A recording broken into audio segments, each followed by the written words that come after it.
Penutupannya ini semakin menipis, biasanya agak khawatir besok ada di zona merah nih ya. Apalagi sudah 3 hari berturut-turut, besok ada sentimen yang memang cukup ditunggu pasar nih. Seperti apa nih, Safrina, kalau kita lihat dari technical, IHSG, dan apa saja yang akan mempengaruhi ini kondisi Jadi pasar? memang sebenarnya perenggangan apresiasi ini sudah memang melengangnya konsisten ya di zona hijau dari memang dibuka pagi tadi dengan tertinggi tadi di 6.959 tadi sekitar jam 1 siang, namun memang akhirnya beruntun kembali menurun sampai akhirnya harus bisa puas ditutup di 0,07% saja. Padahal tadi sebelumnya pada sesi satu penutupan, sesi 2 ini sebenarnya ada resisten uji di 6.950 sampai 6.960 dan ternyata tidak mampu dilewati walaupun masih tetap berada di level psikologis tepatnya di 6.900-an. Dan mungkin sedikit review saja di penopang IHSG sesi 1 tadi memang ada beberapa saham yang memang mayoritas adalah saham energi yaitu Bayan, lalu juga ada MBME, ADRO dan juga ada beberapa lainnya seperti Consumer, Alfamart, ada juga perbankan BBRI dan UNTR walaupun akhirnya juga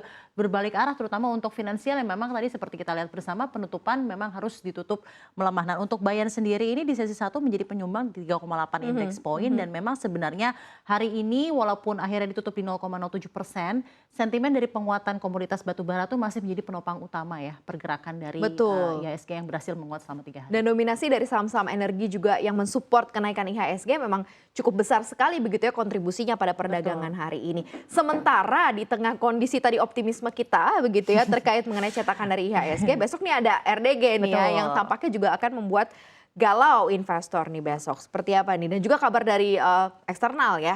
Seperti apa nih, Saf? Jangan-jangan tadi yang Pak Maria bilang bahwa 3 hari sudah hat-trick, nanti jangan-jangan besok malah merah, ada indikasi memerah. Apalagi besok ada RDG Bank Indonesia, di mana Kamis besok ini Agustus 2023 memang akan ada penentuan dari BI 7 days reverse repo rate. Apakah masih akan tetap nyaman ditahan di 5,75% karena konsensus yang dihimpun dari CNBC Indonesia 13 institusi memang mengatakan masih akan tetap ditahan di 5,75% despite ada uncertainties dari eksternal, terutama dari The Federal Reserve yang memang selama semester 2 2023 ini masih kemungkinan akan tetap hawkish ya dengan kita lihat makroekonomi indikator di Amerika Serikat juga masih sepertinya sangat-sangat keras kepala gitu ya, belum menunjukkan ada soft landing skenario gitu ya. Dan dalam hal ini juga inflasi Amerika Serikat, Consumer Price Index masih ada di kisaran 3% dan terakhir di 3,2%, masih jauh dari target mereka di 2%. Dan mungkin ya apa yang dikhawatirkan para pelaku pasar dan tercermin kepada pergerakan finansial atau perbankan yang memang akhir-akhir ini melemah adalah apakah dengan masih adanya era suku bunga tinggi ini dan misalnya memang Bank Indonesia masih akan tetap menahan di 5,75%,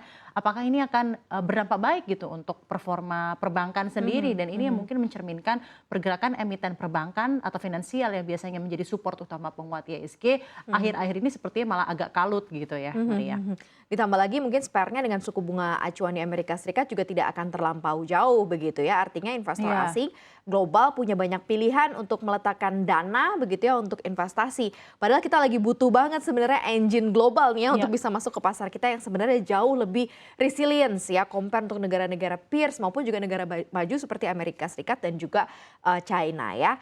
Kita lihat apa lagi nih kalau kita lihat sensasi seksi ini tampaknya dari batu bara ini juga terjadi juga nih hari ini. Batu bara ini sepertinya menjadi good news di 3 hari beruntun ini. Per hari ini komoditas batu bara kontrak Newcastle September 2023 ini sudah di 167,5 itu terakhir yang saya lihat.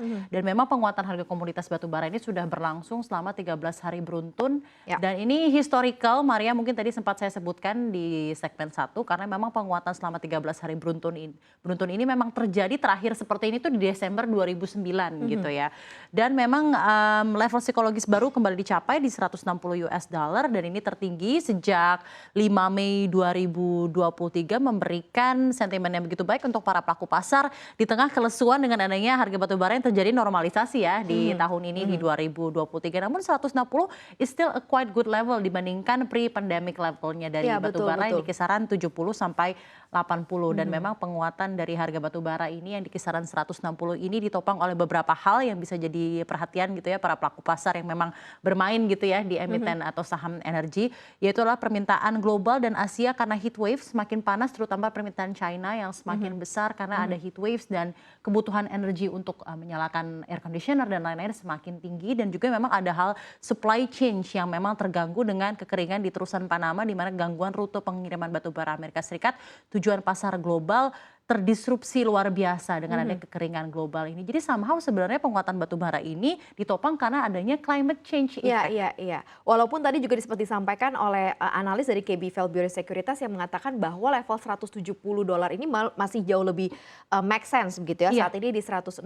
Ditambah lagi dengan kuota ekspor kita akan bertambah dengan pengurangan konsumsi PLTU dalam negeri, ini akhirnya memberikan ruang lagi Ya. begitu ya, bahwa kita bisa mengirim kurang lebih 400 juta begitu ya, 400 juta untuk batu bara begitu ya, ke luar negeri, dan pasarnya besar walaupun tidak dikonsum lagi di dalam Iya, negeri di dalam nih ya. negeri. Dan respon pasar terhadap sahamnya juga luar biasa Ya, ya kita hari lihat ini ya, bersama Safrina di ya. sini ya, Bayan Resources bahkan tadi di sesi 1 tadi menjadi penyumbang yang luar biasa besar, 3,8 indeks point untuk IHSG sendiri, dan ini juga di penutupan perdagangan hari ini menguat 1,21%.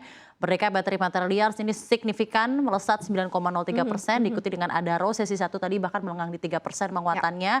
United Tractors juga menguat di 1%. Dan di satu sisi yang berhasil menguat juga pada hari ini dan bahkan tadi di sesi 1 sempat hampir menyentuh auto reject atas adalah mengenai sentimen terbaru dari Garuda Indonesia. Tadi kalau saya lihat pantau ya, sebelum jam 10 tepatnya di jam 9.48 waktu Indonesia Barat itu sudah menguat di 9,59%. Saat ini juga masih nyaris arah gitu ya sesi 1 karena adanya sentimen yang begitu baik, yaitu rencana merger antara Garuda Indonesia dengan anak usahanya itu Citylink dan juga perusahaan maskapai Pertamina gitu, Pelita Air, yang memang tujuannya adalah untuk menurunkan biaya logistik di Indonesia sehingga semakin meringankan dunia bisnis. Nah, mengenai ini juga sudah dikonfirmasi langsung ke Direktur Utama Garuda Indonesia, yaitu Bapak Irfan Setiaputra, yang mengatakan saat ini memang perseroan memang sudah tengah ada ngobrol internal nih ya untuk melakukan pendalaman diskusi terkait aksi korporasi tersebut. Kita berharap ini juga seperti salah satu langkah perbaikan untuk industri aviasi di dalam negeri begitu ya, dan kita harapkan juga ini ada kabar baik juga untuk lanjutan mergernya.